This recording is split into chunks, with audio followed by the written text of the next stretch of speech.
Tamil media entertainment நேயர்கள் அனைவருக்கும் காலை வணக்கம். இன்று தேதி 8 மே மாதம் 2026. கடந்த 4ஆம் தேதி திங்கட்கிழமை தேர்தல் முடிவுகள் வந்தது.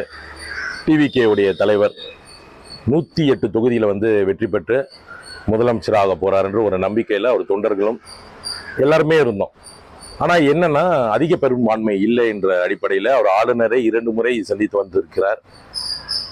ஆனால் அவர் போதிய இது இல்லாமல் ஆட்சி கவுந்துற போது நீங்கள் பெரும்பான்மையை ஒரு கடிதமாக எடுத்துகிட்டு என்கிட்ட கொடுத்துட்டா நான் கொடுக்குறேன் ஆளுநர் அவர்கள் டிவிகேவுடைய தலைவர் விஜய் அவர்களிடம் கூறியிருக்கிறார். அதுக்கப்புறம் காங்கிரஸ் இவங்க கூட இணைஞ்சிருக்காங்க. ஒரு 5 தொகுதி எம்எல்ஏக்கு சேர்ந்திருக்காங்க. இன்னும் அவங்களுக்கு தேவையாக இருக்கிறது ஒரு 6 எம்எல்ஏக்கள். அந்த 6 எம்எல்ஏக்கள் திமுக கூட்டணியிலிருந்து வெற்றி பெற்று காங்கிரஸ் போன மாதிரி விடுதலை சிறுத்தைகள் கிட்ட 2 பேர் இருக்காங்க. மார்க்சிஸ்ட் கம்யூனிஸ்ட் 2 கம்யூனிஸ்ட் கிட்டையும் தலா 2 இருக்கிறாங்க. அவங்களாம் சேர்ந்து கூட்டணி ஆட்சி அமைக்க முடியுமான்னு ஒரு 2 நாட்களாக பேச்சுவார்த்தைலாம் நடைபெற்று கொண்டு இருக்கிறது.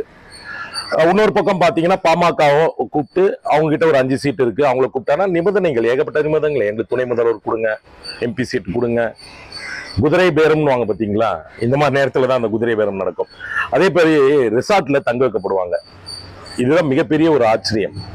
தன்னுடைய தலைவர் சொல்வதை கூட தன் தலைமை கேட்பதை கூட அந்த எம்எல்ஏ கேட்க மாட்டான்ற ஒரு நம்பிக்கையில கர்நாடகாவில் இந்த மாதிரி நடந்திருக்கு. ஏன் எடப்பாடி முதலமைச்சராக ஆகும்பொழுதே கூட ரெசார்ட்ல தங்க வச்சு அந்த வரலாறெல்லாம் நம்ம கடந்த 5 வருடத்துக்கு முன்னாடி 10 வருடத்துக்கு முன்னாடி பார்த்துட்டு போனோம். ஆனா இப்பயும் புதுச்சேரியில அதிமுக எம்எல்ஏக்கள் தங்க வைக்கப்பட்டிருக்கார்கள். திமுக தலைவர் ஒரு அறிக்கையை விடுறாரு, எம்எல்ஏக்கு எல்லாரும் சென்னைக்கு திரும்பி வாங்கன்றாரு. நேற்று ஒரு சிறப்பு எம்எல்ஏக்கு கூட்டம் நடைபெற்றது. இப்படி இருக்கிற சூழ்நிலையில அதிமுக திமுக கூட்டணி அப்படின்னு ஒரு கேட்கும் போது ரொம்ப வினோதமா இருந்தது. ஏன்னா எனக்கு முழுக்க எனக்கு ஒரு பத்திரிகைக்காரனா கடந்த 30 வருடமா நான் பயணிச்சுட்டு இருக்கேன். எதையோ பார்த்துருக்கேன். அதாவது இப்ப இருக்க ஜெனரேஷன் உங்களுக்கு தெரியணுன்றதுக்காக தான் இந்த விஷயத்த நான் பதிவிடுறேன். ஒரு காங்கிரஸ் இயக்கம் தமிழகத்தில் சரியில்லை என்று அதற்கு எதிராக வந்ததுதான் திமுக. காலப்போக்கில் அதே திமுக காங்கிரஸில் இணைந்தது. கூட்டணியாக இணைந்து அவர்கள் போட்டி போட்டார்கள். அதே போல அதிமுக எடப்பாடியாருக்கு எதிராக தான் துவங்கப்பட்டது. அமமுக தினகரன் அவர்கள் அமமுக கட்சியை ஓபன் பண்ணதே அவருக்கு எதிராக. அதுக்காக அதிமுக தொண்டர்கள் நிறைய பேர் போய் அமமுக போய் ஜாயின் பண்ணாங்க. ஆனா இவர்கள் எலெக்ஷன் இல்ல இவர்களிடமே கூட்டணிக்கு போனாங்க. இவர்கள் அரசியல் சுயலாபத்துக்காக அந்த அதிமுக எதிர்த்து நின்ன அமமுகவே திருப்பி கூட்டணியில இந்த எலெக்ஷன் நின்னாங்க. ஆனால் மக்கள் 10 தொகுதியில நீங்க ஜெயிச்சாலும் ஜெயிக்க முடியாது. 10 தொகுதியில நீங்க நின்னாலும் ஒரே ஒரு தொகுதியில தான், மன்னார்குடி தொகுதியில அமமுக வெற்றி பெற்றிருக்காது.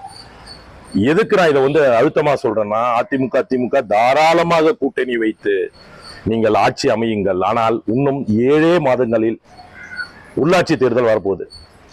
எதிர்கட்சியில 107 எதிர்கட்சியில 107 பேர் எம்எல்ஏ வச்சுட்டு தான் பாவேகா தலைவர் உட்கார போறாரு.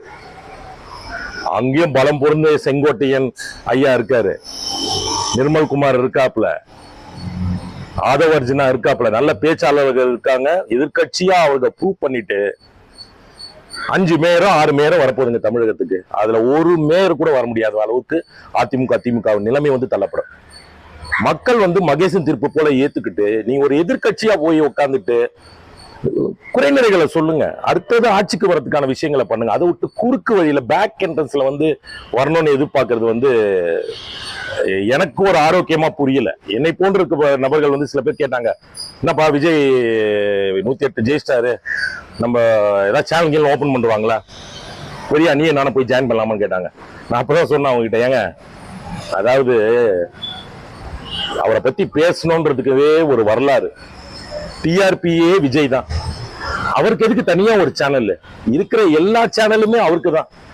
அவரை பார்த்தா, அவர் கிளம்புனா, அவர் போனா, அவர் பேசினா, சிரிச்சா எல்லாமே இன்னைக்கு ஒரு செய்தியா இருக்கு.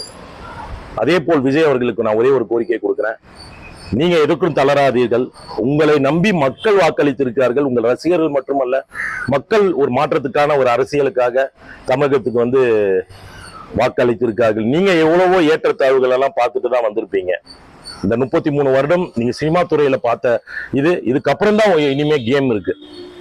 நீங்க தமிழக முதலமைச்சராக வந்தாலும் எதிர்க்கட்சி தலைவராக வந்தாலும் எதுவா இருந்தாலும் மக்கள் உங்களோடு தான் இருப்பார்கள்.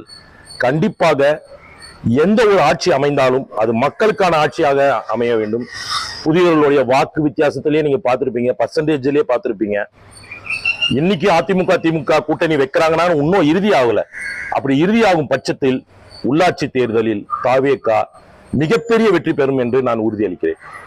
தமிழ் மீடியா என்டர்டைன்மெண்ட் நேயர்கள் அனைவருக்கும் நன்றி.